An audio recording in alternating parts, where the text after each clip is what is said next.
Hey everybody, it's great to see you on this fifth of 7 Fridays of this Lent season. People have been sacrificing, people have been holding back from certain luxuries or joys or things that make them feel good, just as a sign of their spiritual journeys. And sometimes I always wonder what motivates someone. I know what motivates me. And in fact, that's what I'd like to speak on for the next few moments to you. And I hope you'll walk through this video with me because I want to share some really important stuff with you.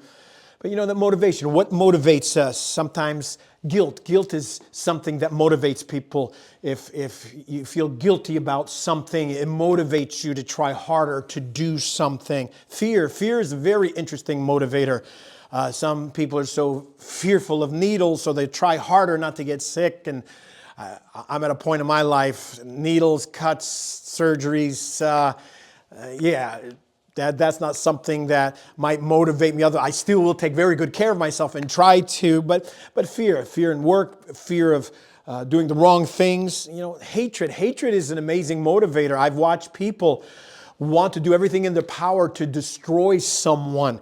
And you say, that's crazy. Absolutely. And you watch, they go to the extremes of trying to hurt that other person because of this hatred deep in their hearts, even to the point of self-destructing and destroying themselves. They will go that far because they've lost the big picture. They are so just absorbed with trying to hurt the other person. Another motivator is more money, right? We all need more money to have all these lights on. Trust me, we're dying here at Praise Church with the PSE&G bills, never mind the insurance costs and everything else that have skyrocketed, like all of us, right? We all need more money. And, but that's an interesting motivator because sometimes in the pursuit of more money, we're willing to hurt, we're willing to not self-sacrifice. We're willing to care about us and just me. And that's all I care about. Forget about everyone else as I view what's happening around our city on a regular basis. And I see how people are just, focusing on this more money. And, people even accuse me, well, why do you do what you do? It's because you get paid. I want you to know, being chaplain of whatever agency or whatever I do, I don't get 1 penny. I don't get $1. Are you feeling sorry for you? No. Am I opposed to it? Absolutely not. But that's not what motivates me. I would do it anyhow. And I sometimes at fault have believed others want to do the same things I do. And I ask them, hey, would you be willing to step in and help me out for this particular project? And with a lot of resistance, I got to admit, it hurt me. And I'm a little bit surprised by it. But then it's my fault because I expect people to be where I am and what I feel is important. So it's on me. But I understand that. So just to make things clear, in fact, my wife sometimes says, hey, what are you doing? And she has all the right in the world to ask me because we're living on poverty level already. And we take it out of our own pockets to do what we do, where we go, how we serve, and the rest. It's not like there's a slush. No, there isn't. So, and I only share that to you because you say, well, what motivates you? And I've been questioned by that. What motivates you to do what you do? For some, they're motivated by power and fame, just to get a position, just to get a title, just to get whatever. And man, that floats their boat, and they're willing to do whatever to get the accolades, to get the cheers, to get the recognition. Sometimes they'll do anything to get into the spotlight, and I want to see me. I want to share about me, and I get that, but unfortunately, that's not a healthy place to be. Some other motivations is self-preservation. I'll do anything by any means to preserve myself. Forget about everyone else. And I hate to say it's a very dangerous place to be. And this is what I'm talking about on this fifth Friday of Lenten, is that Jesus had the shouts of praise. And those same shouts of praise turned into shouts of jeers by the people who ultimately said, crucify him, crucify him. He never got paid a penny for what he did. The only time he ever received gifts is when the wise men, remember, when he was born, and by the time the wise men got them, they offered him gifts and frankincense, gold, and myrrh, right? And then one other time, Mary, she was in the room there, and it was right before he was going to start this last week of his life, and she decided to wash his feet with her hair and use very expensive perfume. And that's the only time. So you think, Did Jesus get? No, he healed people. People paid dollars upon dollars to physicians and anywhere to try to get things fixed. And Jesus healed them. You would think they would come back and say, this is what we do.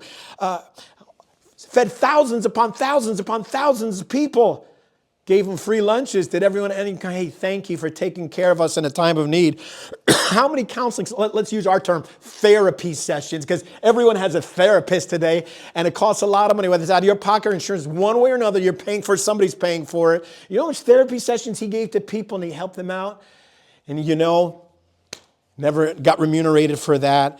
He was an advocate for the outcasts. He was raising the dead. Listen, Chuck Norris, sorry, we're going to rest in peace, Chuck Norris, right about now, right? Can you imagine your loved one was raised from the dead? What kind of indebtedness you would feel? But they never offered that to him. In the fire industry, and I know this is going longer than usual in the fire industry, there was a common practice back in the 19th century and early 20th century.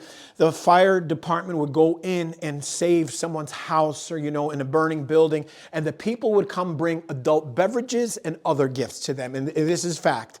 This was their way of saying, thank you for saving our lives. Thank you for saving our property. And this is just the way to do it, because they were basically all volunteers before all the paid departments came into existence and all that. And sometimes you wonder, why is that all going on?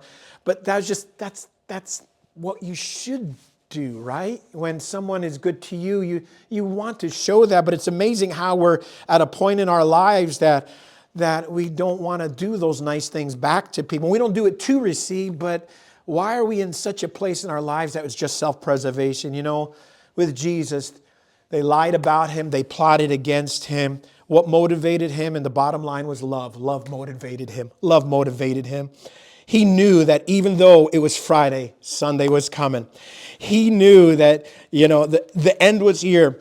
And it wasn't the end. People thought it was the end of the story, but it wasn't the end of the story, because on that third day, he would raise from the dead. And you got to remember something. Happiness is a direction, not a destination. Some of you are so unhappy, and you're doing everything for self-preservation. You're trying to watch out for yourself. You say, screw everyone else. I'm watching out for number one. You're going to keep being empty until you learn that principle of love and doing things just because. And I know we all get burned by people that we've helped and they still hurt us. I get that.